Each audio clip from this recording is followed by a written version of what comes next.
Hey there, memory keepers. This is Sherry Roth. I'm a Stampin' Up! Demonstrator from Canada, and I am here today to share day 5 of my scrapbooking tips with you. This is a 31-day series that I'm doing on my blog at stampedtreasures.com, where you can follow along, and every day I'm posting a tip on a scrapbooking tip. So it could be something on organizing, it could be something on different ways to get inspiration, etc. So lots of different ideas. So today's tip is about sliding your printed photos into pocket pages or into your album so that they are easily accessible and in chronological order for when you are ready to scrapbook. So this is how I do it. This is not necessarily the way for everybody, but I find that this works well for me. So basically what I did, and I talked about this on day 3, I think it was. Well, day 2 and day 3, I kind of talked a little bit about, well, printing your photos, first of all, that's a huge one, and then organizing your photos. So today we're talking about adding your printed photos into your albums or pocket pages so that they're ready for you when you're ready to scrapbook. So I talked about how I categorize my photos, but I'll just give you a brief rundown of what this pile of photos is so that you can kind of get a better idea. So we recently went on a trip to Italy and Greece, and I came back and I printed my photos from basically the month of July that we were gone. We weren't gone for a whole month, but I printed some other photos that happened during the month as well. I brought them, once I got them, I cut them up, so I print some 4x6, some 6x8, and then some I printed 2 3x4s on a 4x6. And in order to do that, I use the Project Life app on my phone because all the photos were taken from my phone. So I just use the Project Life app and add 2 3x4 photos to a 4x6 canvas, and then download that to my phone and then upload it to print. Okay, and it works perfectly. So then what I did was when the photos came home, or when I got them home, I sliced them all and I put them into piles. And then each pile, so I've got my pile from Italy here. And so we did several different things in Italy. So this first pile is from Cortona. Then this next pile is just kind of random photos from Rome. And then we've got an excursion that we did one day. And then we've got the Vatican photos, and then another, a 6x8 photo that I loved, so I had it printed larger. So now what I'm gonna do is I'm gonna pull in my album and show you what I do next.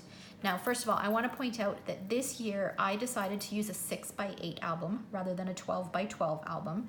So with that in mind, I printed almost all of my vertical photos are printed 3x4, and my horizontal photos are usually 4x6. And now I took a lot more photos than what's here, but because I'm documenting in a 6x8 album, I really wanted to scale it down and just do highlights, not scrapbook every photo. I didn't want to do a separate album just for this. Now I did do, while we were on holidays, I did do a traveler's notebook, and I've got a small little printer that prints off stickers. So I did include some photos in that traveler's notebook as well, which I'll share on another day. Okay, so the first thing that I do after I've got my photos organized is I pull in my album. So here's my album here. And I look at what my last page is. So this was from a crop that some friends and I went on. And you can see that they're not scrapbooked. So you can see that there's lots of photos in here that are not scrapbooked yet, but they're in here ready for when I have a few minutes to go back and do that. All right, so they're all in chronological order. So then what I did was I looked back at my phone and looked at when this photo was taken, and to see if I had any other photos that were missing before I start plopping in my holiday photos. Because this was, I think, back in May, I think it was. I can't remember now. It was either April or May. So I looked back, and there are a few photos that I want to document, but I'm going to do that in a different way and not include it in this album. So what I'm going to do is I am going to take this page out because this is the page that we want to start with. And let's move this out of the way.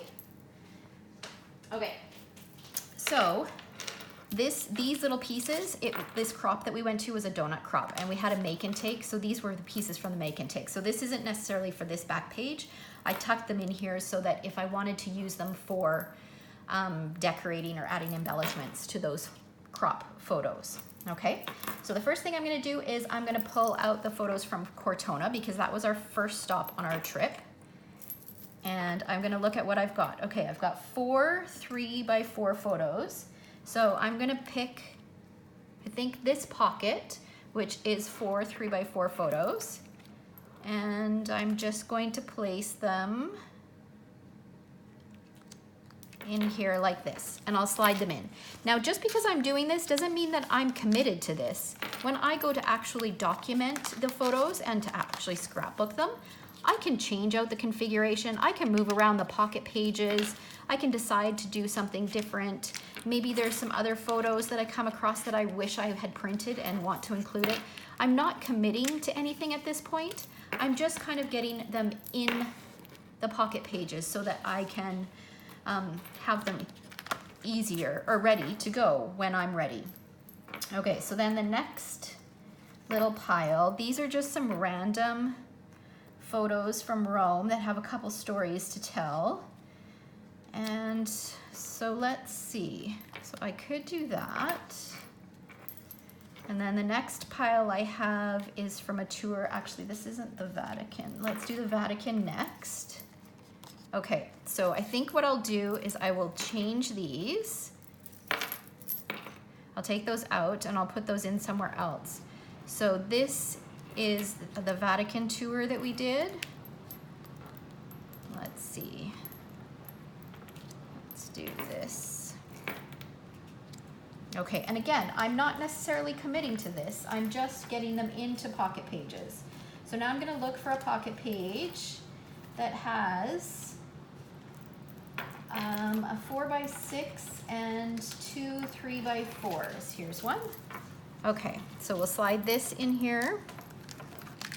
The other thing that you can do if you're worried about forgetting or you want to make it even easier is you can write on a post-it note, you know, Vatican, July 2019, whatever kind of notes that you want, or if you're including photos of people or events and there's something that you want to remember, you can include those notes in there so that it's all easily accessible. The easier that you can make it for yourself when it comes time to scrapbooking, the better, the much more you'll appreciate it.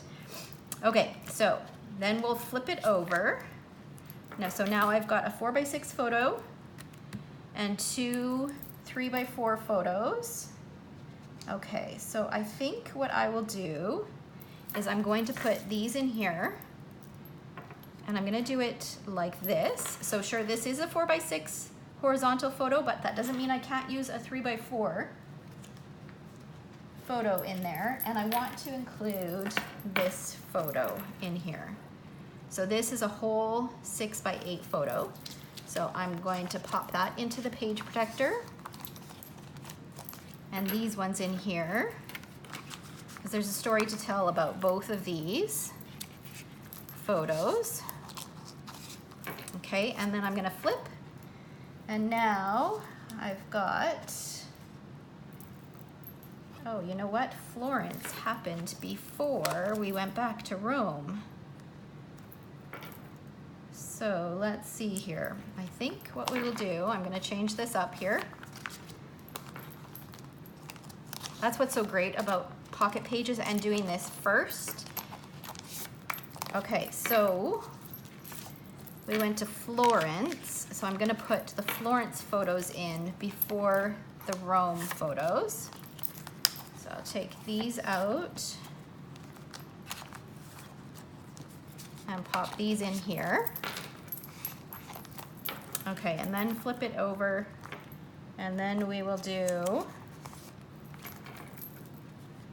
the Vatican, or do we want, no, we'll do these random photos. This will still work. So we'll put this in here, and this in here, this one here, and then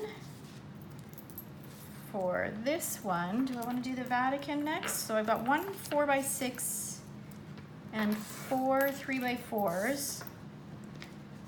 Or I have this, I think I'll do this way. So, looking for another pocket page that has 4. So for this 6x8 pocket, I will either choose one of these photos to tell the story, and I think I will do this one, and I have another photo that I could print to go on the page with that one. And then these I will pop in here. Like I said, this isn't, I'm not committing to this. I have the freedom to change it out when I go to document it. I'm really just getting those photos in order. Okay, so now I've got my Vatican photo and then some of the Vatican photos from the inside or the compound itself.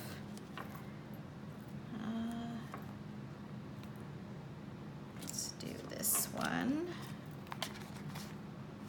Let's do this one up here. And then this one here, actually, and I think I will change this out, put this one here and this one in here. All right. Okay, and then, so that's it for Italy, except I have all of these photos. So we ate so much good food. Oh my gosh, so much good food in both Italy and Greece. So I want to do a spread with all the photos of some of the great food that we ate. So this is a combination of both Italy and Greece. So I think what I'll do for this is I will wait until the end of Greece and then do like a recap food photo. So I'll put my Greece photos in here next, and then I will end the holiday with a recap of all the fabulous food that we had. Okay, so then these pages will go back into my album and they are ready to go for when I scrapbook. I find that doing little things like this, breaking it into chunks, really makes it less time consuming and just easier to, when you have little pockets of time, to come back and do something. So on one of these 2-page spreads, because I've got my photos printed and into the pages already, I could come back here and I could spend 15 minutes to half an hour and complete this easily, and I'd have a spread done. Whereas if I still had to print my photos and put them into pocket pages and do that, you know, I could probably get one of those tasks done, but I wouldn't necessarily have a big chunk of time to get all 3 of them done. All right, so I hope that was a little bit helpful for you. Maybe you can take some of those ideas and they would be helpful or useful for you to incorporate. I'd love to hear what you do to help make your scrapbooking process a little easier. Feel free to share in the comment section. All right, thanks so much for watching.